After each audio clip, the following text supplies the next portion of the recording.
국민대학교 AI 디자인과의 최초합입니다. 어떤 유형으로도 충분히 활용할 만한 레이아웃이 되겠죠. 2024학년 주요 변경 사항을 좀 짚고 넘어가도록 하겠습니다. 예술 체육에서 15% 이렇게 들어간다. 성적의 가중치를 조금 더 올린다. 이렇게 볼 수가 있겠죠. 네, 안녕하세요. 그분TV입니다. 네, 오늘은 2023학년도 국민대학교 합격생 재현작을 가지고 왔습니다. 오늘도 그림을 분석하면서 학교의 유형에 대해서 알아보도록 하겠습니다. 2024학년 신입학 주요 변경 사항을 좀 짚고 넘어가도록 하겠습니다. 2024학년도 넘어가면서 수시 모집에서 원래 2023학년도까지는 예체능 게 국어, 영어만 이렇게 반영을 하면서 진로 선택 과목은 반영을 하지 않고 있었어요. 근데 2024학년도 넘어오면서 국어, 영어가 85%의 진로 선택 과목, 상위 3과목 뭐 이렇게 들어가면서 국어, 예술, 체육에서 15% 이렇게 들어간다. 이렇게 볼 수가 있죠. 이거는 특기자 전형이나 회화 계열 그런 쪽 수시 모집에서 해당하는 사항입니다. 다음 보시면은 다시 미술학부 회화 전공 원래 정시 모집은 다군이었죠. 근데 그게 이젠 가군으로 이동을 했다. 이렇게 볼 수가 있습니다. 국민대학교가 이젠 전체적으로 다 가군에서 입시를 진행한다. 이렇게 볼 수가 있고요. AI 디자인 2023학년도까지 5배수였죠. 그 공예 계열, 금속이나 뭐 도자나 이런 쪽하고 같이 5배수를 하고 있었는데 2024학년도부터는 3배수 이렇게 들어간다. 이렇게 나와 있습니다. AI 디자인이 아무래도 좀 생소해서 학생들이 조금 더 많은 수를 이렇게 지원하고자 하는 그런 전략이었는데 생각보다 지원자 수도 괜찮고 그래서 2024학년도부터 성적의 가중치를 조금 더 올린다 이렇게 볼 수가 있겠죠. 이렇게 AI 디자인과가 이런 변화가 있는데 그래서 오늘은 AI 디자인과 합격생 재현작을 가지고 왔습니다. 요거는 이제 2022학년도 통계예요. 2022학년도 통계고 2023학년도 모집 인원 15명 해서 전체 평균 100분위가 90.17 이렇게 나와 있죠. 이거 국민대 홈페이지에 나와 있습니다. 요 정도 나와 있어서 70% 컷. 아시다시피 70% 컷은 상위에서 70, 10명을 뽑으면은 대략 7등 정도의 성적이다. 이렇게 볼 수 있죠. 87.5. 대략 2등급 커트라인에서 좌우로 왔다 갔다 하고 있는 요 정도를 볼 수가 있습니다. AI 디자인과 문제 한번 보도록 할게요. 공업, 공간, 운송, 자동차 운송 디자인, AI. 이렇게 보면은 속성이 거의 비슷하죠. 뭐 어떤 제품 디자인 쪽이나 이런 쪽으로 같이 묶여서 AI 디자인과 입시가 이렇게 진행이 됐습니다. 증기기관의 구성 요소를 관찰하고 작동 원리를 이해한 후, 여기에 중요한 게 이거죠. 작동 원리를 이해한 후 이를 이용하여 손을 사용하지 않고 추파춥스를 먹을 수 있는 장치를 구성하여 입체적으로 표현하시오. 문제 어떻게 만드시는지 참 잘 만드시네요. A와 B의 구성 요소만을 활용하여 화면을 구성하되 반복하여 사용할 수 있음 이렇게 되어 있고 A와 B의 구성 요소는 자유롭게 해체 및 변형이 가능하다. 사실 이런 형태가 나오면 거기서 특징적인 이런 형태들, 특징적인 증기기관에 대한 이런 특징적인 형태들을 조금 더 많이 활용을 해야겠죠.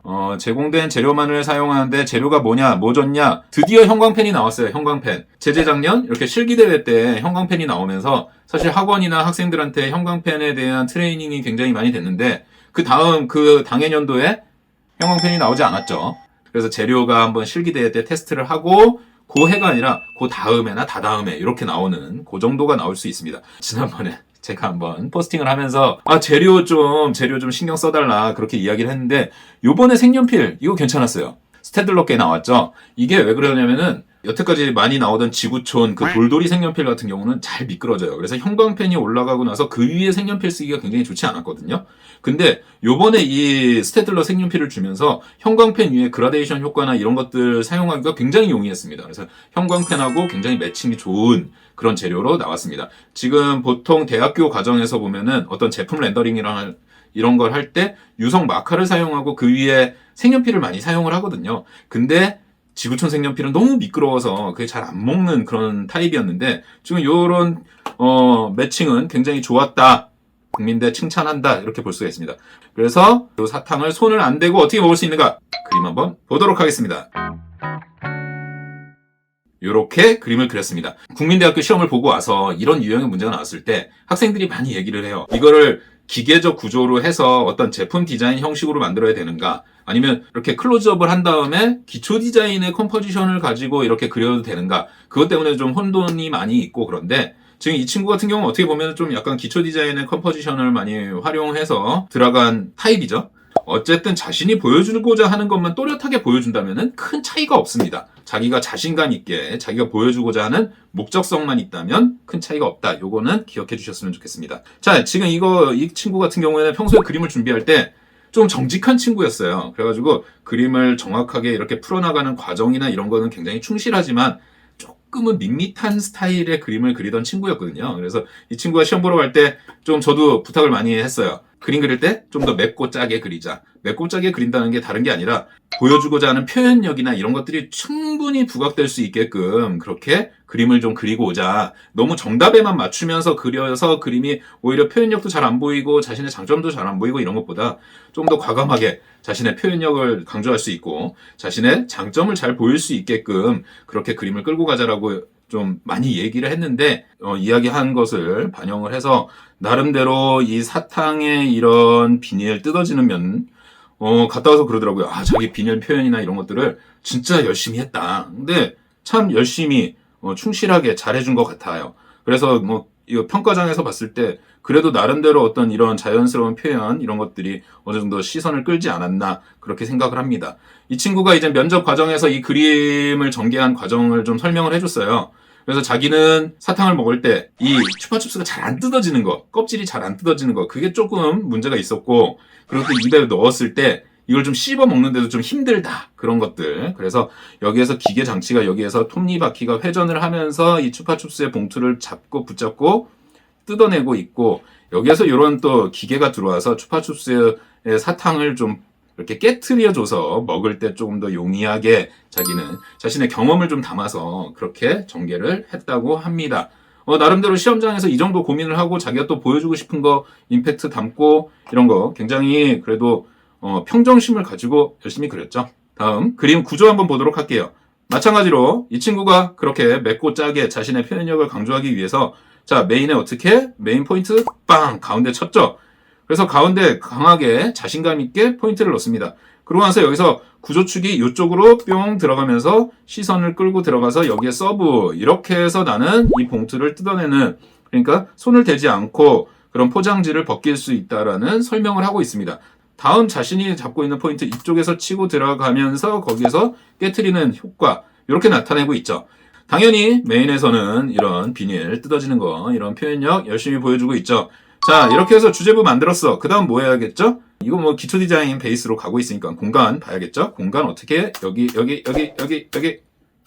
넣어주면서 이렇게 공간을 반복적으로 만들어내고 있습니다. 공간 만들고 나서 다음 서브 포인트 공간으로 가는 서브 포인트 여기랑 여기에 약간씩 물체를 조금 반복하면서 그런 공간을 좀 표현을 해주고 있었고 위에 쪽에 치고 올라오는 칼라까지 잡아주면서 화면 전체의 밸런스를 정확하게 맞춰가고 있습니다. 예, 도식화된 거 한번 보도록 하죠. 도식화되니까 뿅 이렇게 됐습니다. 어떤 유형으로도 충분히 활용할 만한 레이아웃이 되겠죠. 기초 조형이다, 기초 디자인이다, 뭐 기초 소형 평가다 이런 것에 대해서 고민을 많이 해요. 학생들이 나 기초 조형 하고 싶은데 학원에서 계속 기초 디자인만 시키고 있어. 또는 나 기초 조형을 하고 있는데 나중에 성적이 떨어져서 나중에 기초 디자인으로 넘어가면 어떡하지? 이런 고민들을 많이 하는데 사실은 조형 원리는 하나다. 이것만큼은 정확하게 알아주셨으면 좋겠습니다.